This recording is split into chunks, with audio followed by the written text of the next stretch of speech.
Hi, this is Randall Schwartz, host of Floss Weekly. This week, Jonathan Bennett joins me. We're going to be talking about Tidelift, a new way to get funded for your open source project. You're not going to want to miss this, so stay tuned. Netcasts you love. From people you trust. This is Twit. This is Floss Weekly with Randall Schwartz and Jonathan Bennett. Episode 504, recorded October 31st, 2018. Tidelift. This episode of Floss Weekly is brought to you by Command Line Heroes, a podcast from Red Hat. Listen to the epic true tales of the developers, programmers, hackers, geeks, and open source rebels revolutionizing the technology landscape. Subscribe where you get your podcasts and visit redhat.com/heroes today. It's time for Floss Weekly, the show about free, libre, open source software. I am your host, Randall Schwartz, Merlin at Stonehenge.com, bringing you each week the movers, the shakers, the big projects, little projects, projects you may be using every day and totally unaware of it, projects you might want to play with right after this show, or projects you might want to investigate right after this show. I think today is going to be one of those. Joining me once again is my lovely and talented co-host, Jonathan Bennett. Jonathan, welcome back to the show. Hey, Randall, it's good to be here once again. It's been so long since you've been on. I think all of like exactly a week or so. No, it's 5 days. Not even a week, right? That was part of the problem last week, is it was on a Friday and I wasn't ready for it. Yes. Yeah, all crazy stuff. And I am still in my same place. I am at my home in the western suburb of Portland, Oregon. And I will be here for another few days, and then I'll be back on the road again. I'm very happy to have been home after a nice 28-day road trip, and but it's kind of nice sleeping in my own bed for a little while, or whatever appears to be my bed anyway. So this week we have an interesting project on. Let me look at my notes here. It's called Tidelift. And Tidelift gives maintainers and core teams a way to get paid for doing the work they love. Tidelift provides the tools and audience necessary for them to deliver a professional software experience. And we're going to have Luis Villa on in just a few minutes to talk about that. But from what I can understand from reading the website, it looks like they have found yet another funding model for providing for open source. I know we're always talking about, as we talk to these various projects over the last 10 years, we've been saying, well, how are you doing this? Is this a labor of love? Is this something that you're selling commercial support for? Is this something where you have a freemium model? You know, we've enumerated many ways of doing this sorts of things. Maybe you're getting paid by a foundation or something, and so on. But it looks like Tidelift has found yet another way to do this. From what I understand, and of course Lewis will clear us up if we get something a little bit wrong there, is it looks like if I'm a user of open source and I want to make sure that the open source I use sticks around, Tidelift looks at all the current licenses that I'm currently using and goes out to those projects and works out a subscription rate. So in other words, I would pay a monthly fee into Tidelift. Tidelift takes a slight cut and then proportions the money coming in for those projects out to the projects that people are using in an appropriate, proportionate sort of way. And I think that's a sort of interesting thing. It's Wired Magazine actually called it the Netflix of open source. In other words, you pay one flat fee, and then as you use the various materials, the various vendors get paid for their subscriptions. So, what do you know about this so far, Jonathan? Not a whole lot more than you mentioned, although I do have some questions about it. Obviously, one of the first things is it a play on the old adage that a rising tide lifts all boats? And I suspect that's where the name came from. And then one of the other things I'm very interested in is, do they do anything with assurance? So, you know, how deeply are they looking into the software that they are helping people subscribe to? You know, are they doing things like letting folks know, hey, this version has a bug in it, you need to make sure an update? Do they provide that kind of, I guess we could call it a value-added service? So I'm very interested to learn more about this as well. Cool. Well, before we bring on Luis Villa, we do have an important message, because this episode of Floss Weekly is brought to you by Command Line Heroes, an original podcast for geeks by geeks from Red Hat. Command Line Heroes is dedicated to telling the epic true tales of the developers, programmers, hackers, geeks, and open source rebels who are revolutionizing the technology landscape. What is a command line hero? You might be one if you've ever taken something apart to see how it works, or you'd rather make your own. Command line heroes are the makers, builders, dreamers, and doers who are transforming tech and shaping our tomorrows. Season 2 is all about living on the command line and tracking the changes that shape the world of open source development. They're discovering the origins of programming languages, mastering the art of making a pull request, learning about supercomputers, hybrid clouds, and more. Command Line Heroes is produced by Red Hat, an open source company that started in an apartment 25 years ago and knows a thing or two about where tech came from and where it is going. Season 2 is also hosted by Saran Yitbarek, a developer who founded Code Newbie, hosts 2 other tech podcasts, and lives and breathes open source software. They're taking Season 2 to great heights and beyond. Episode 1 launched on September 11th, so visit redhat.com/heroes to check it out today. Subscribe to Command Line Heroes wherever you get your podcasts, and visit redhat.com/heroes for extras and to learn more. That's redhat.com/heroes. And we thank Red Hat for their sponsorship of Floss Weekly. Now let's go ahead and bring on our guest, Louis Villa. Welcome. No, I said that backwards. Louis Villa, welcome to the show. Glad to be here, guys. Thanks so much for having me. I knew I was going to blow that once. And if you're watching the video, which a small portion of our audience actually does, including the live audience, you might notice that Louis is not moving around very much. We had some bandwidth issues bringing him on the show, so we're using a still picture of him for the entire show, just to make sure the audio, which is the most important, is actually clean. So, Louis, give us a 30,000-foot view. What problem is Tidelift trying to solve, and how close did I get that? You know, I think you got it pretty good. It is, in fact, about a rising tide lifting all boats, right? What we've seen is that in a world that is so complicated, where even a hello world gets 500, 700 libraries pulled in, you really need a solution that covers the entire stack, that gives you assurances about every piece of what's going on. And so that's what we've been trying to build, is something that allows people to subscribe once, have one set of contract negotiations, one set of dealings, and then we go out and find those 500, 700, 1,500 maintainers and work with them to make sure the quality of the software remains high, both today and in the future. Well, there have already been a number of funding models in this area, as I mentioned at the opening of the show. So, I mean, how is this different from, say, just being a foundation? So I think the key thing is that it's you know, Wired called us the Netflix of open source, and I don't know that that's quite right. But the key thing there is that it is money goes out to everyone, right? If you are it used to be when I started in this, and I know when you started in this, Randall, the number of dependencies you had when you were building, say, a web app was pretty low, right? You had your operating, you know, the core operating system. You'd pick a database, you'd pick a language stack, you know, maybe a handful of libraries, right? So it was feasible for you to, if you wanted to get support for your entire stack, you could go and talk to 5, 10 people, give money to a handful of foundations or a handful of companies. And, you know, that was something you could do as part of your business.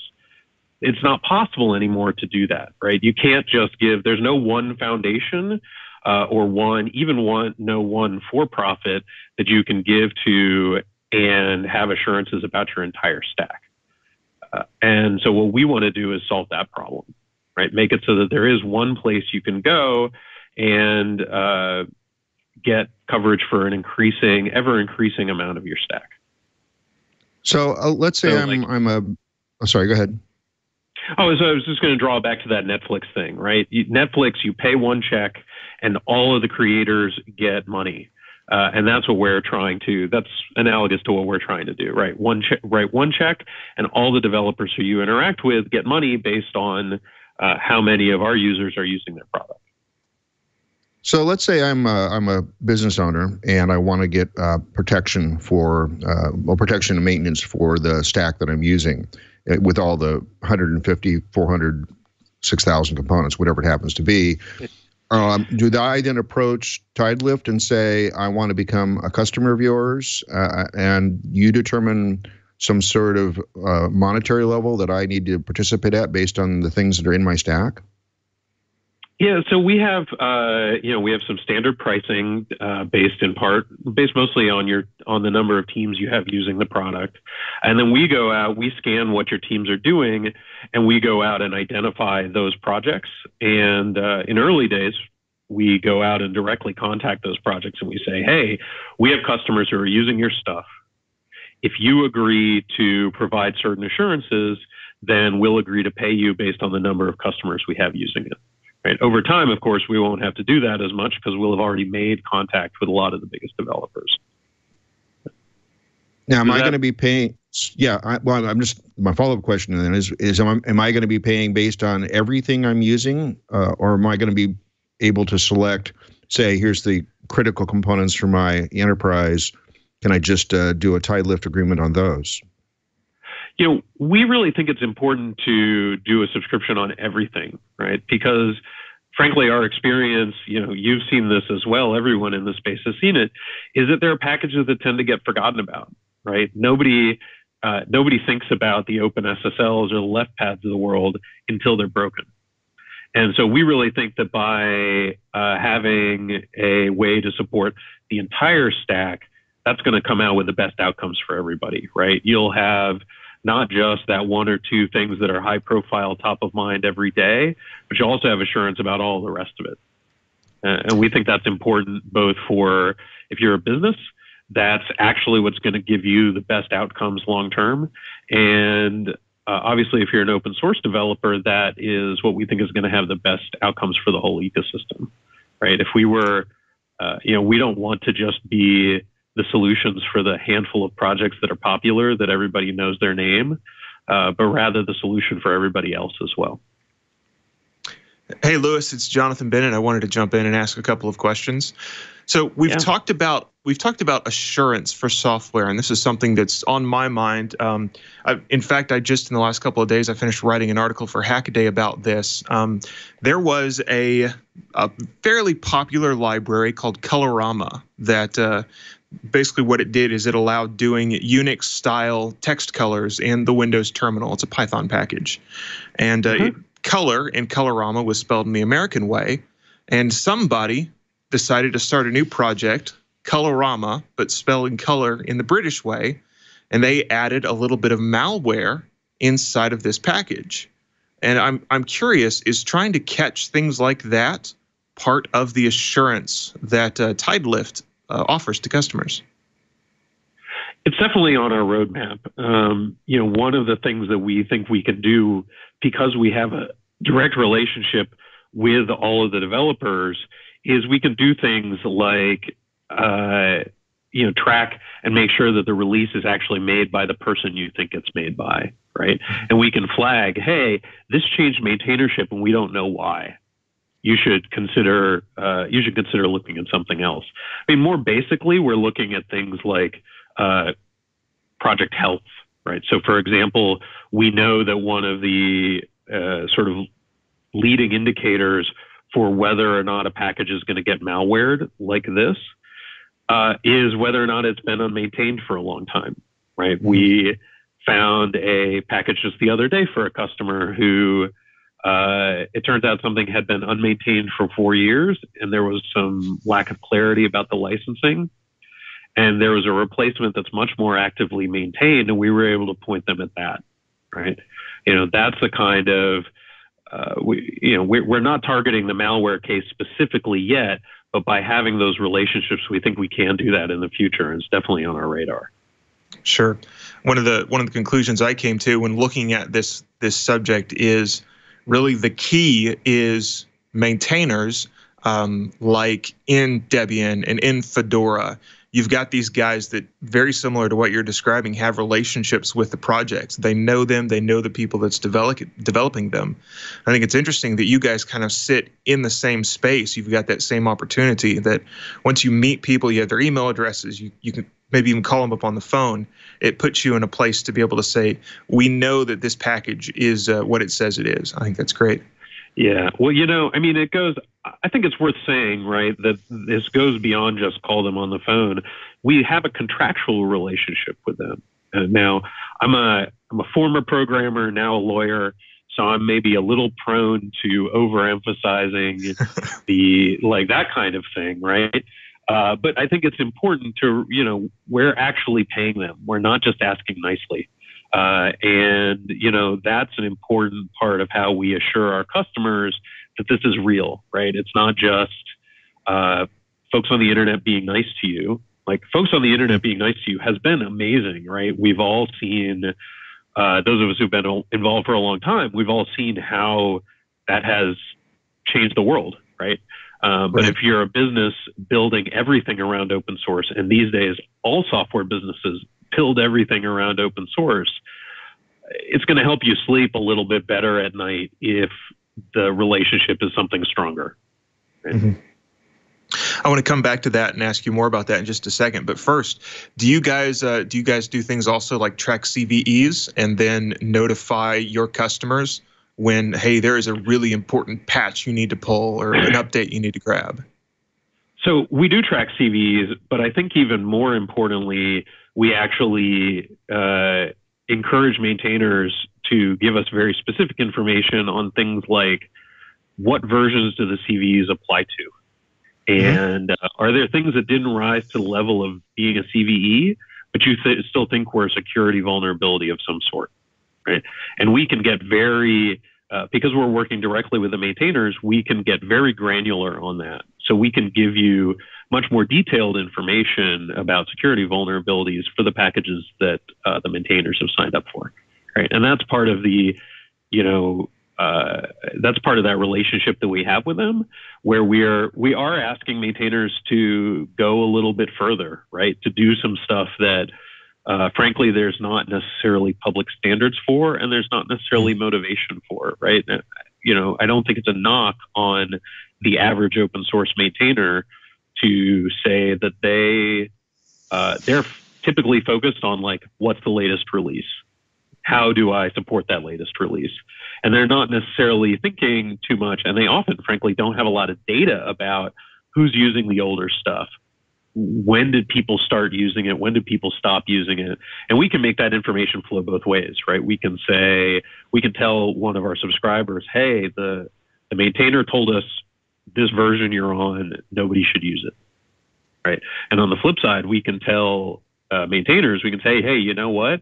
It turns out of your users, 70% of them are still using this old version. Maybe you care about it a little bit more than you used to, or than you think you did. Yeah. So what does it look like when you approach a project? I assume you approach a project, or does it go the other way around? Projects come to you. That kind of initial, I assume there's a negotiation of some sort about the relationship that's going to happen. Sounds like a contract is signed. What does that look like? Sure. So that goes both ways. So we do have one person on my team whose job it is to go around and tell high-profile projects, hey, you know what? You can get paid if you sign up to our core obligations. And so we're definitely doing a bit of. It's sort of funny. We were discussing what to call my team originally because I'm both the company's lawyer and co-founder, but I also run what we call a lifter engagement and success, right? With the idea being, lifters are the folks who lift the packages. That's what we call maintainers internally. And, I used to run the community team at the Wikimedia Foundation. And that was very clearly a community, right? It was a bunch of volunteers editing Wikipedia articles. This is more. We definitely have some of that aspect here, but we have a sales aspect as well, right? We're going out, especially in early days, we're going out and telling people that they can join up, sign up, and get paid. But we also we announced about a month ago now that we're paying out, we've committed to paying out $1 million to maintainers and of top projects. And so some people are finding us through that as well, right? They're finding us through you can go to our website. If you're a maintainer, you can go to our website, search for your packages, anything that you maintain, and sign up to talk to us and get into a relationship. If it's a very popular package, we might pay you immediately. If it's a less popular package, we will work with you to inform your users that they can become Tidelift subscribers, and then you'll get paid once they sign up. So I think that. Oh, you were asking about the what's that contact? So that was the how do we contact people, right? We have both sales and people coming in. On the flip side, once that is made, basically it's a explanatory process, right? We tell you, hey, here's how our business model works. Here's the commitments you're going to make, right? Which are, as we've already sort of discussed, there's some things about security, some things about licensing, and those are sort of the key things right now, though we expect to grow that over time. So we explain to you what those obligations are, and you say, hey, sounds great. We send you I keep saying a contract, but it's 2018, right? We're not going to make you fire up a fax machine or anything. It's all online, but it is. We do like to keep it a little bit formal. It's not just a click through to really, make sure that people know that this is real, right? This is both something they're getting paid for, but also a commitment. Sure. We do have a couple of questions from the chat room. The first one I'll ask you is Not Forget to Floss wants to know, is this only for software that runs locally, or could it be used for things like WordPress plugins and other add-on type software? It can be used for, well, the key thing is that right now it needs to be package managed. Right. So we operate as a service to the community, a project called libraries.io, which tracks, I think at last count, 37 or 38 different package managers, because we use dependency data to figure out what packages are most popular, what's most widely used. So as long as it's package managed in one of those top, I think we even get down to the Emacs package manager, but obviously the most popular ones are things like Node and therefore NPM. So as long as you're in one of those, sure, the model applies. And at least conceptually, if there's other things the libraries.io doesn't support yet, we could support that. Sure. And then the second question from the chat room so far is from Emily the Strange, a frequent listener and question asker. So what happens in the worst case scenario, like when a developer stops updating their packages for security, but doesn't tell anyone and a big security flaw is found and exploited? Do customers have legal rights to anything? That's a great question. The key thing is we think the way to solve that problem is actually proactively, right? We think that you should be finding out. Unfortunately, the reality is these days, the current status quo is that you often find out about a package going unmaintained exactly by finding out that there was an exploit in it, right? We would like to surface to people, hey, you know what? This is unmaintained, and so therefore we think in the long run it's likely to be a problem, right? You should switch to. We can use our data to show, hey, other people have switched away from this package because it was unmaintained to this other thing that provides similar functionality. So we think that's the right answer to that question is fix it before it comes up, right? Don't have the security vulnerability in the first place because you're not using unmaintained packages. Sure. Past that, I think that we can't, at least as it's currently structured, we can't go back in time. Oh, I should say, I guess the other key thing, of course, is that if somebody was a lifter, stopped maintaining the package, we'd stop paying them, right? And so they have an incentive to continue to maintain it. And on the flip side, you as a subscriber to us have some sense of security that, hey, this thing is real, somebody's still paying attention to it. So, but we can't, if somebody has dropped off the face of the planet, it's hard for us to go back in time, take that money back, or, we don't want to be running around suing lifters, right? Like that's not a winning game for anybody. So we'd much prefer to use our data to help proactively solve these problems. Sure. Because we can definitely, if somebody has stopped taking a check from us, we can definitely let people know, right? We can say, hey, you know what, this person has gone on to a different line of work. They're not engaged anymore. You should look into your options. Sure. How do you define a package or a program, a project that is that's that's now unmaintained? And I ask this because there are some projects that are out there that haven't seen a release in, a couple of years, but there's still a community around it, and there's still somebody there that has the commit rights to it. And if there was a big problem found, they'd jump into action right away. But just because of the problem that it solves, it's kind of static. There are some of these old projects that just they haven't had any code committed for a couple of years because, in one way or another, the problem they're there to fix is fixed. It's done. Right. And how does that interact with this idea of being maintained or unmaintained? Well, so, one simple flag for us, and the most obvious one is that maintainer still in touch with us, right? So this is, again, a thing that you can distinguish between sort of the common case as it was before Tidelift and what it could be like in a world where Tidelift is really successful is, simply, hey, are they still checking in with us monthly? Are they still receiving and cashing our checks? Like, that's one way to know if something is maintained that in the Tidelift system you can have in the Tidelift system and you can't have otherwise. The other big and obvious thing is that we're actually, I'm surprised at how much we've seen this come up. It wasn't something that I would have anticipated when we first got involved or when we first started this. Is how often these things that everybody thinks are done break for upgrades of their own dependencies, right? So, like, think of how many Python 2 libraries that are done, right? The problem that the Python library has tackled has been solved, but hasn't necessarily been upgraded to Python 3, right? Or, I was talking with one of our lifters. One of our lifters lifts a testing framework.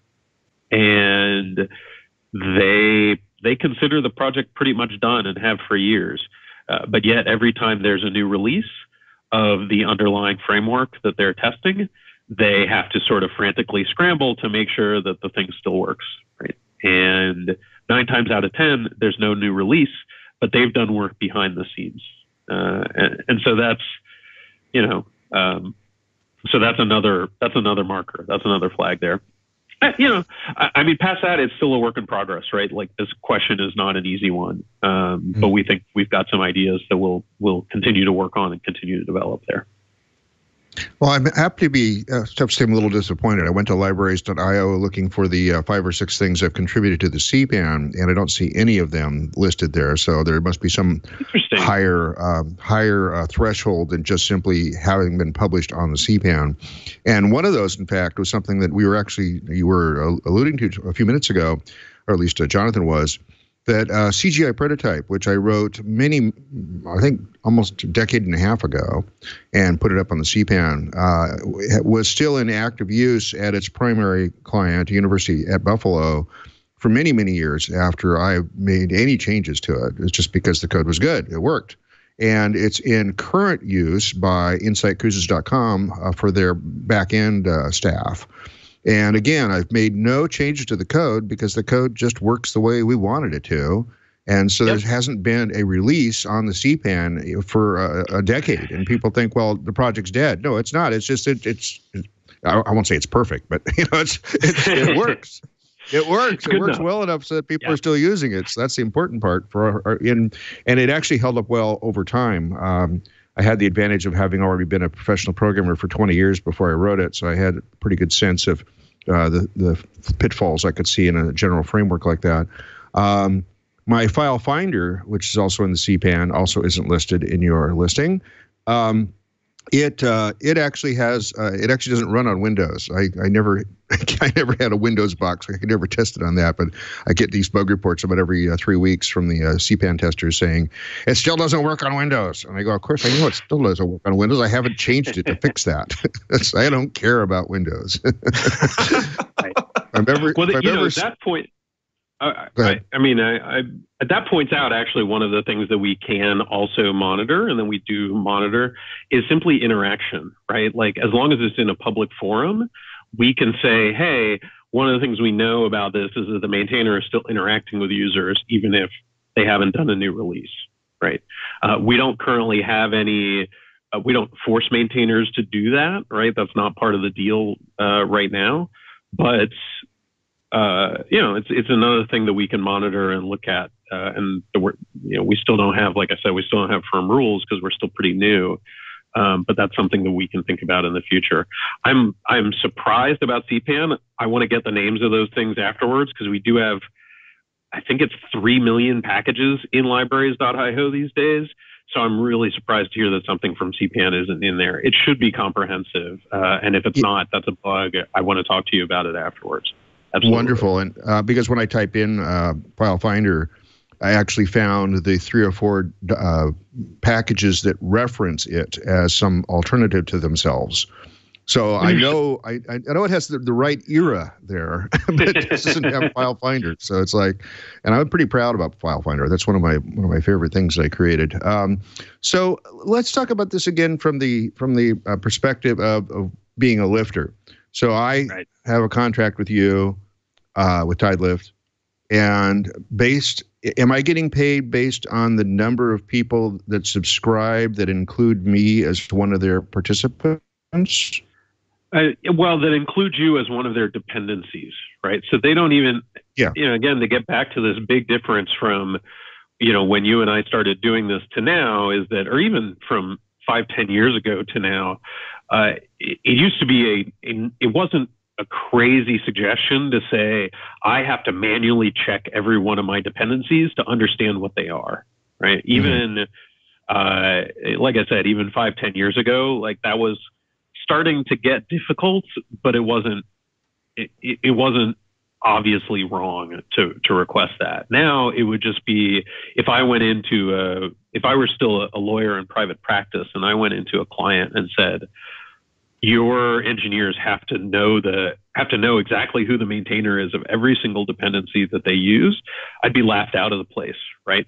Right. And so instead, what we're doing is a dependency scan of the stuff that you say you're using. We'll do that dependency scan, and then we pay people based on, right now the formula is an interaction of what are our subscribers using, what's in their dependency tree, and to some extent the size of the package, right? So if you're doing something like LeftPad that is really widely used, but LeftPad is a node package that I think was 10 lines.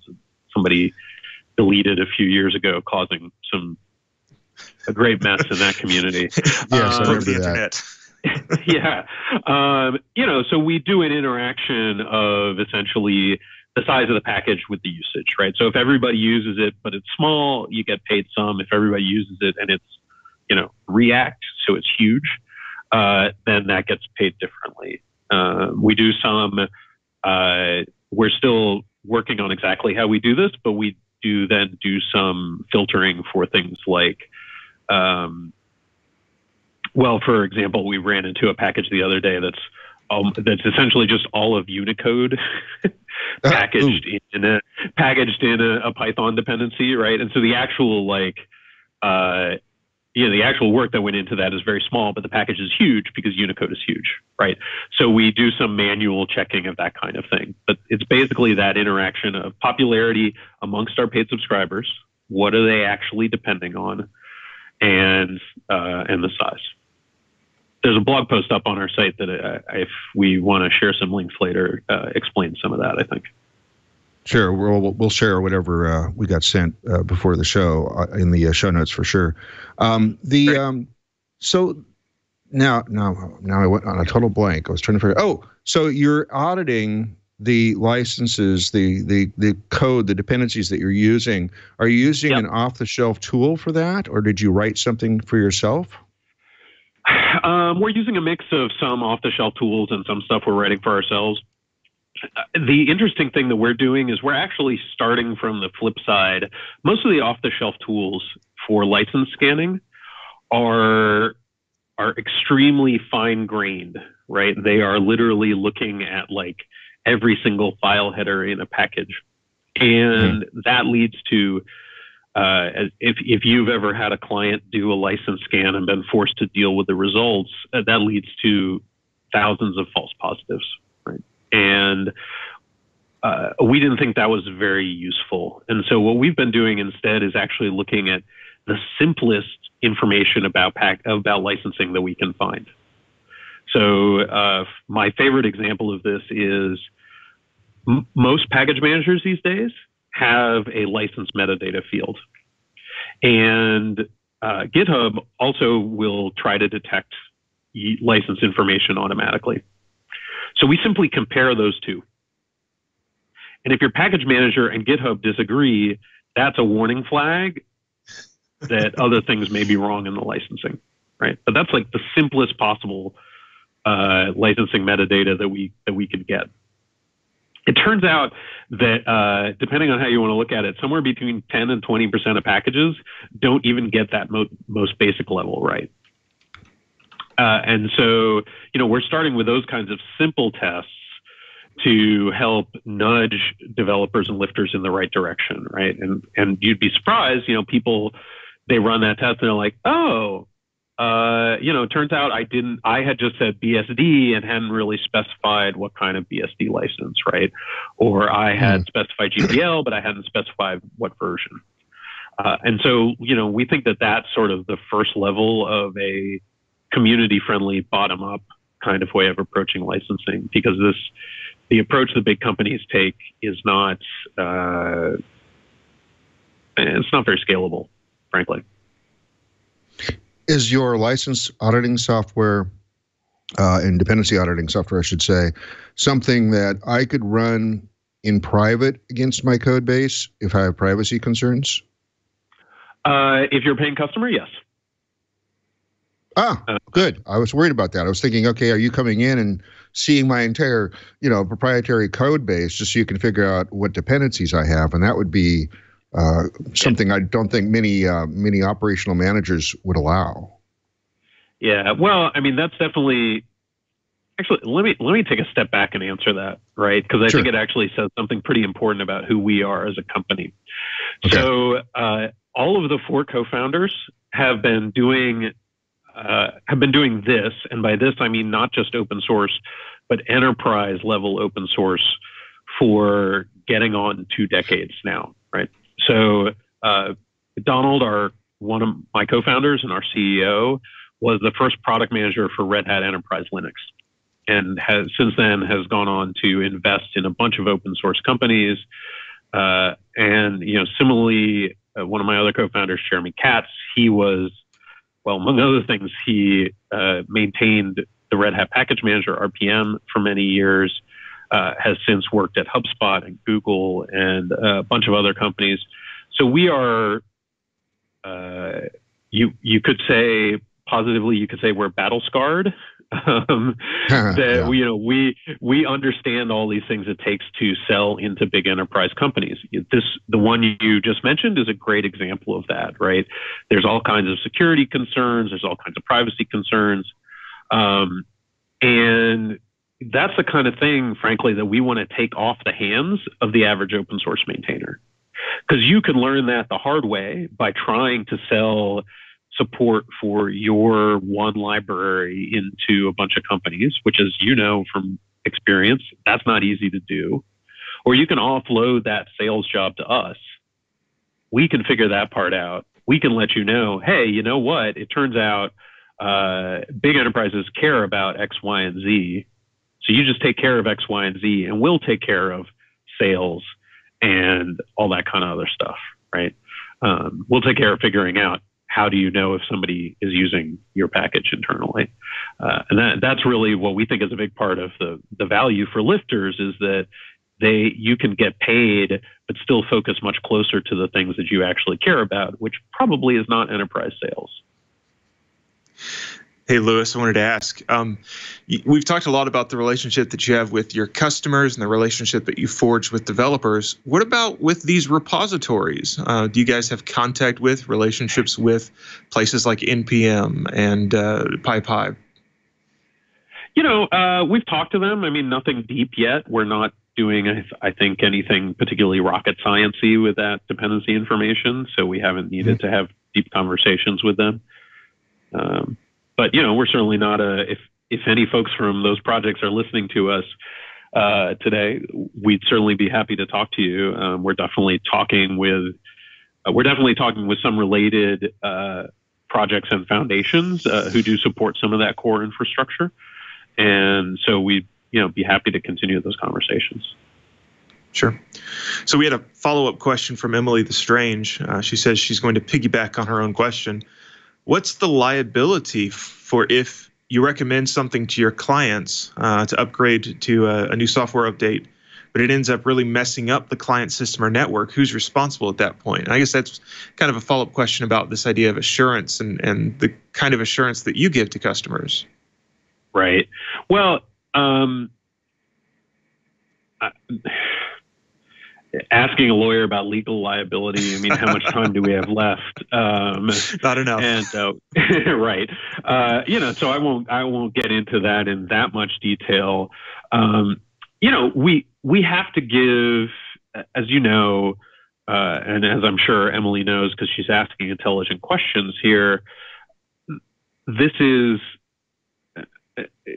software is as much art as science, right? And so at some level, so we give customers the control to say, hey, you know what? We know this is outdated. We know this is unmaintained, but we've done that evaluation and we're going to suck it up and let it go, right? So please just don't warn us about this one in the future because we know, right?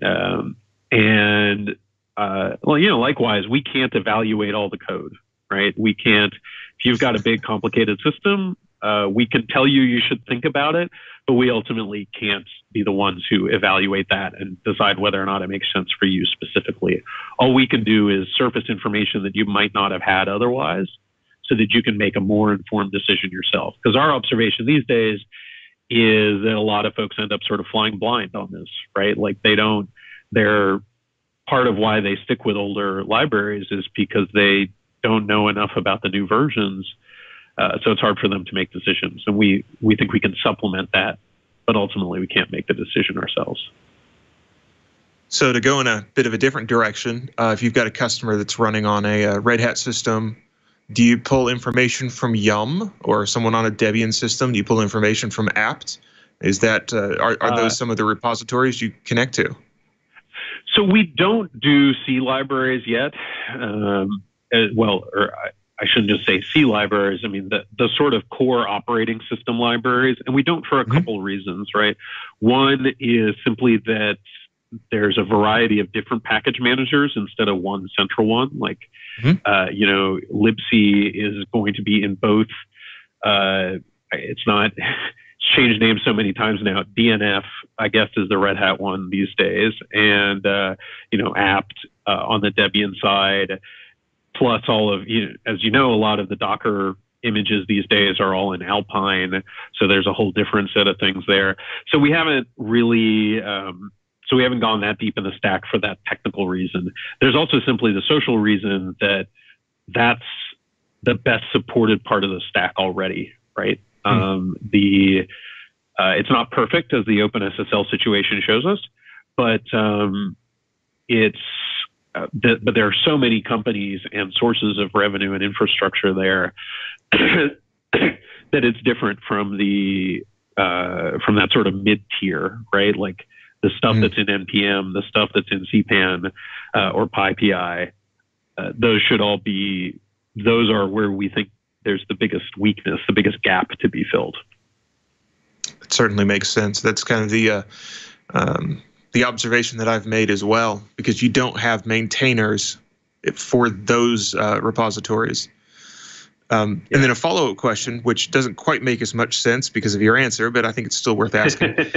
How do you differentiate between what is installed and what is actually used? So the context I was thinking of is, on my Linux box, I've got thousands of packages, and probably a good quarter of them never get called. They're just not used. I would assume that you have something similar in the in these kind of middleware repositories, where while doing development, a bunch of packages get installed and maybe aren't part of the end code. Do you have something in place to be able to determine how often something is being used as a part of the end project? That's definitely on our to-do list. Let me tell you a sort of funny, silly story about that. So I used to, when I was a lawyer in private practice, one of the things that I did was help customers with their GPL compliance, right? So if you were, if you were shipping an Android device or, like my TV has Linux in it these days, right? You would come to my law firm and you'd say, hey, we want to make sure that we're doing all the right things under the GPL. Here's a list of the software we're shipping. And you know what software they almost always said was on these devices? What's that? GDB, the debugger, right? And I'd sit there as their lawyer and be like, I don't know exactly what's on your device because I don't have it in front of me right now. But I'm pretty sure you do not have GDB shipping on this device, right? And if you do, I'm pretty sure that's a problem. If you do, that's probably a mistake. Again, I'm just your lawyer, but so boy, that is a very common and very real problem. But it's I think there's a couple things that mitigate it a little bit, right?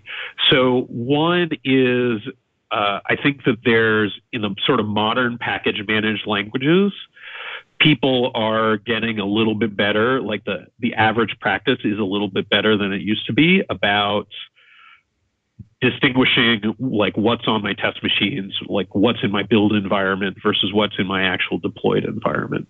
So that is less of a problem than it used to be, right? Because of course, all these embedded devices that I was dealing with in my private legal practice, those were all, there wasn't a sort of standard repository, a standard set of tools. So people were, part of why they were confused is they were doing this all by hand, right? And they were sort of figuring it out as they went. And that's less common. And we think it's going to become even less common over time, right? Like the pace of development is increasing. And that means automation is also increasing along with it. So right now, what we scan is really what your build tools pull in, right? If it's not listed in your build tool, it's not showing up in our scans currently. So that's not perfectly accurate. There's definitely gaps, things we, both false positives and false negatives. But as a first approximation, that's, we've been finding that it's good enough to really help subscribers feel like they've made a big improvement, and of course to help identify the key lifters. Well, Louis, good news. You and Jonathan were talking, I was able to actually find both CGI Prototype and File Finder, so they're both in there.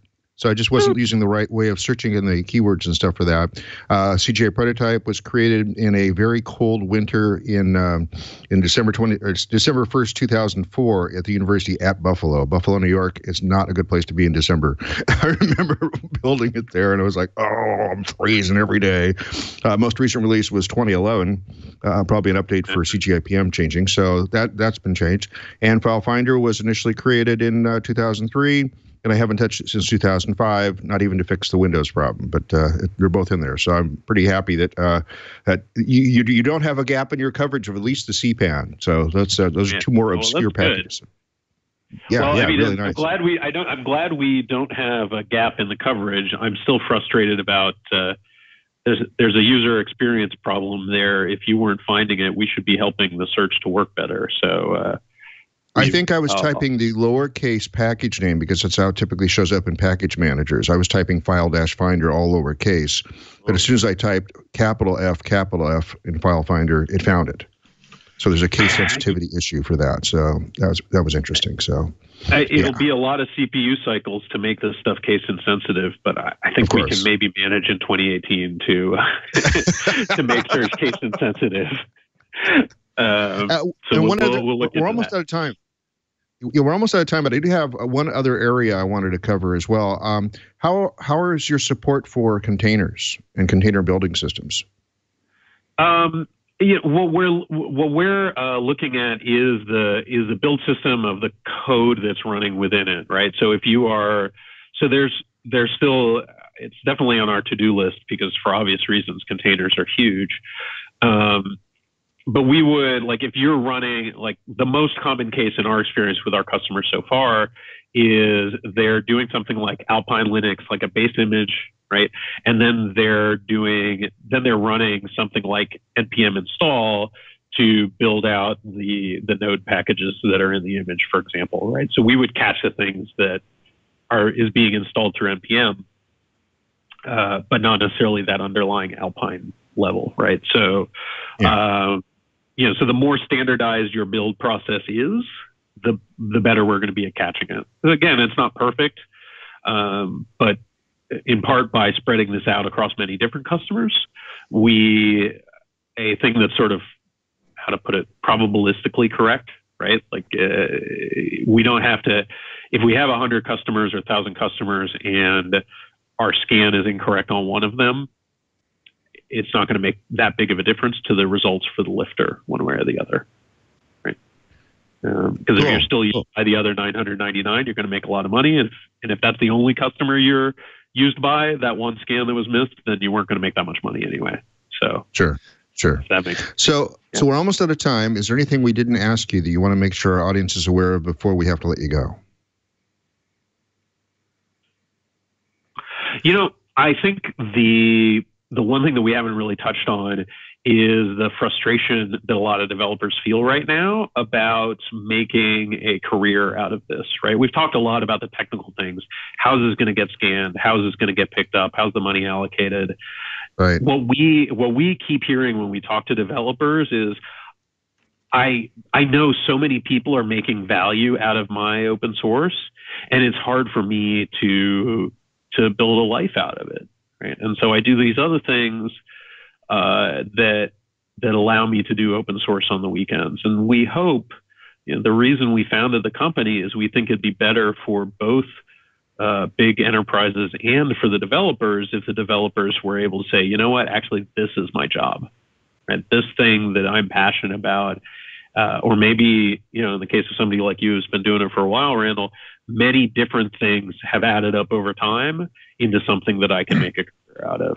And that sort of emotional component is something that we hear every day. And we really hope that we've built something here that can help fix that gap, right? Because there should be something between Red Hat IPO'd, it didn't IPO, Red Hat got sold for $30-some billion, and I'm sort of scraping along on weekends to do this for fun, right? There's got to be something in between, we think, and we hope that this is that model.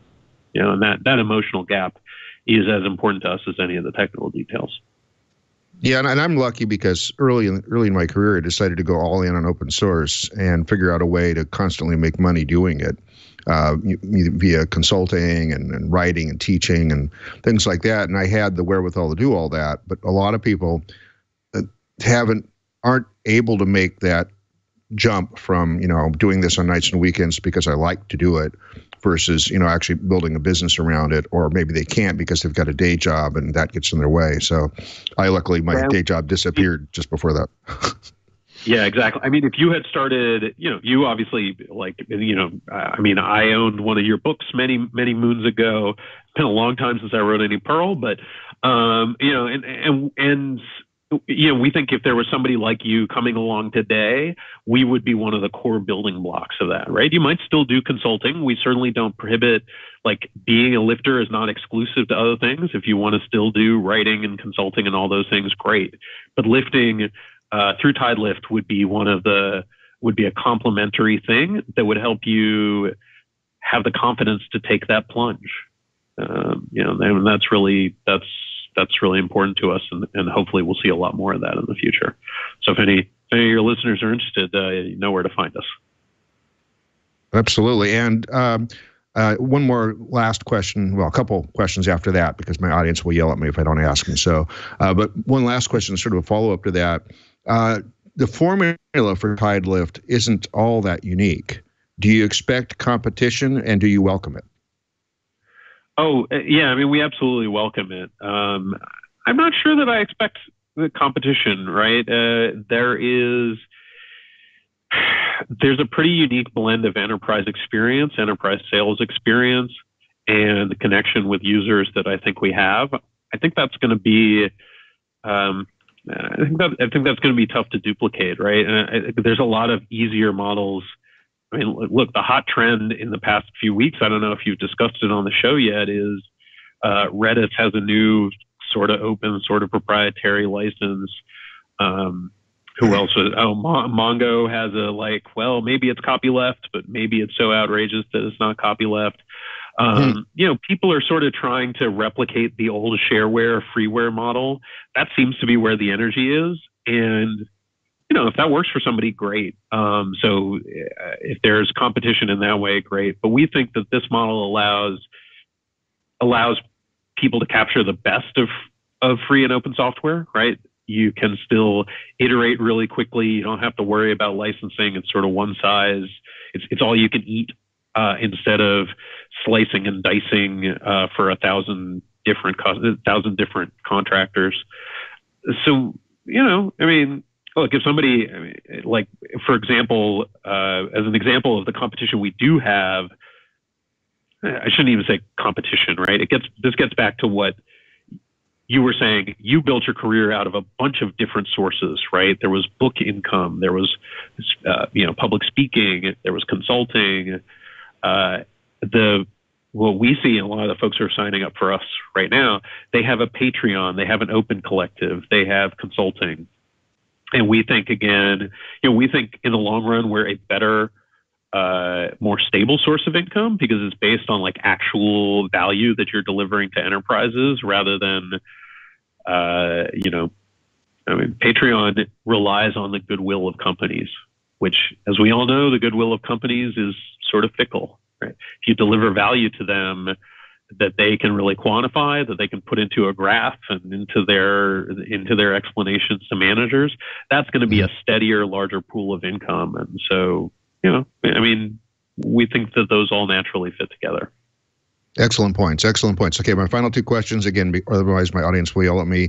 I presume that even though you're a lawyer now, they don't keep you away from the terminal. So do you still fire up a text editor from time to time? Well, you said text editor and terminal, and those are two different things. Oh, sorry. I live in a text editor. Unfortunately, it's mostly very boring text that does not go to a compiler. I do actually. I've been writing some Python lately. I bought the world's dumbest device. It is a Sony e-ink reader that shows only PDFs. Nothing at all except PDFs. And I've been writing some fun code that I hope to put on GitHub shortly, but it's not there yet, that grabs all of my news feeds once a day, converts them into a PDF, and shoots them onto this device.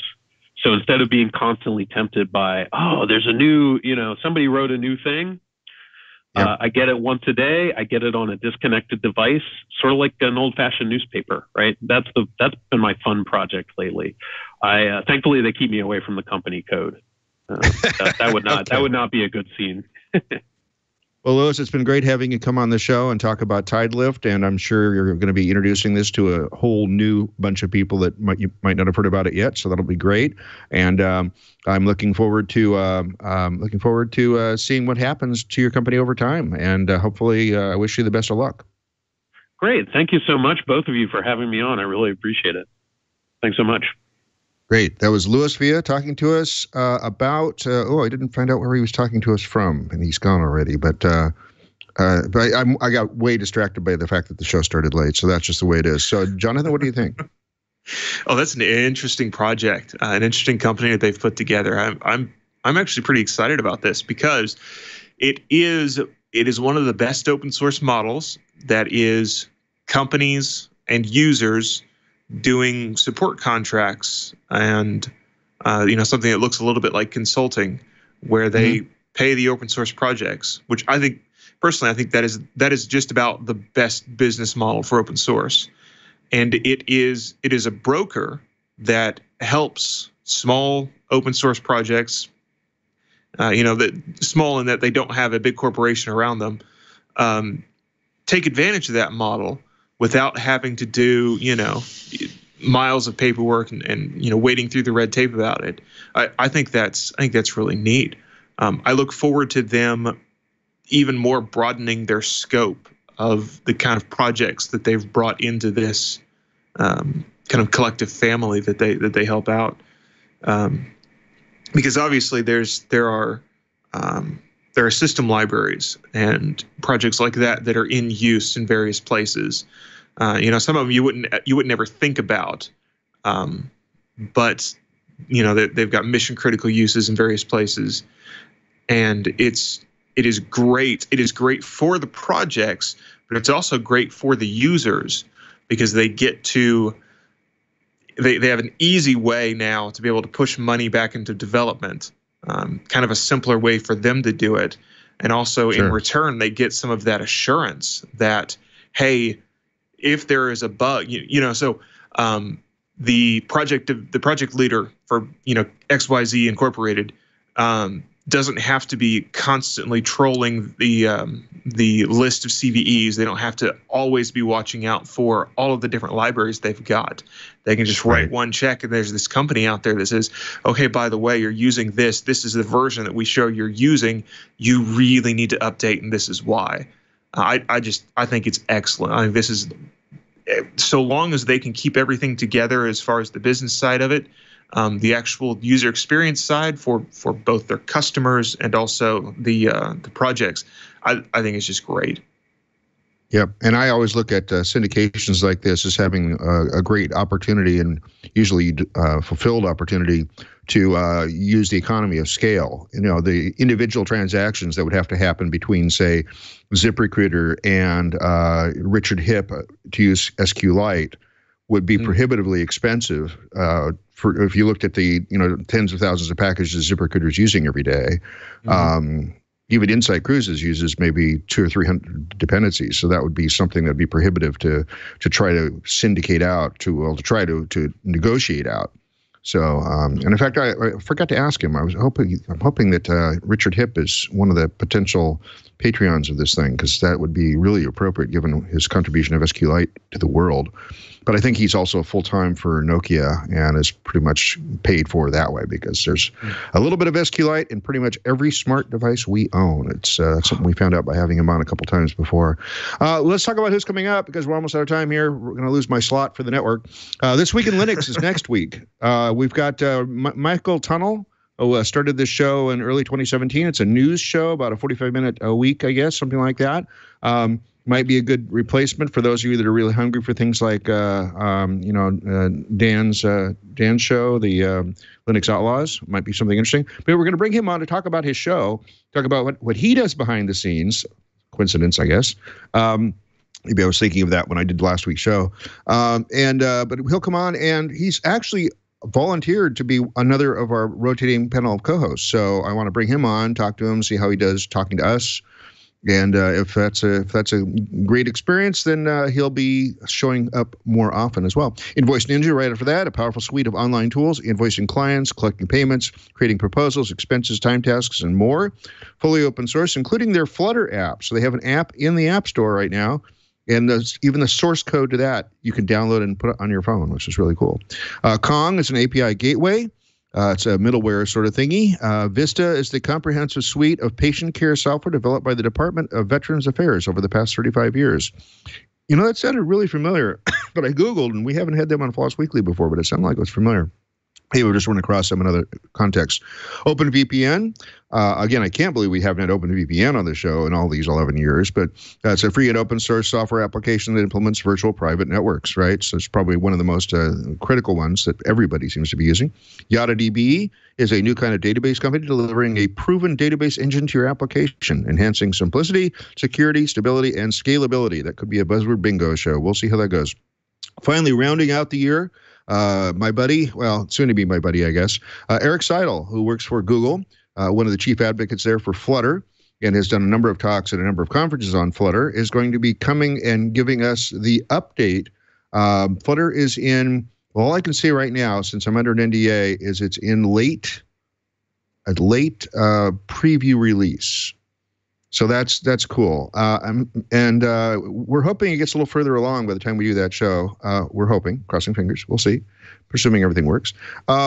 We also had a double book show for this week, and we'll bring them back on in January. So that was the Aon Network. And I know I talked about them a couple of times during the ending of this show, so I don't know what happened. I don't know whether they said they were canceled or I said they canceled or something, but somehow they weren't here. Well, they were all signing up to be here this week, so that's just crazy. Anyway, I guess they let anybody run this show. I'm going to be at Siegel in November as press, covering the show there. That's in Seattle. I'm also going to be at Kubicon in December, also covering that as press, also in Seattle. So that's my only plugs for coming up. Anything you want to plug, Jonathan, quickly? Sure. So again, I'm still writing about an article a week for Hackaday, and the one for this week is When Good Software Goes Bad, Malware in Open Source, which is very interesting. It kind of takes a parallel track with what we talked about today. So go check that out over at hackaday.com. Well, Jonathan, I thank you once again for stepping up for this show, especially since you had an appropriate article about it, which is really nice, and actually working with me for 2 weeks in a row. And we got really good feedback on last week's show where we went behind the scenes a little bit. So you did a great interview. So I wanted to thank you for that as well. Yep, it's been my pleasure.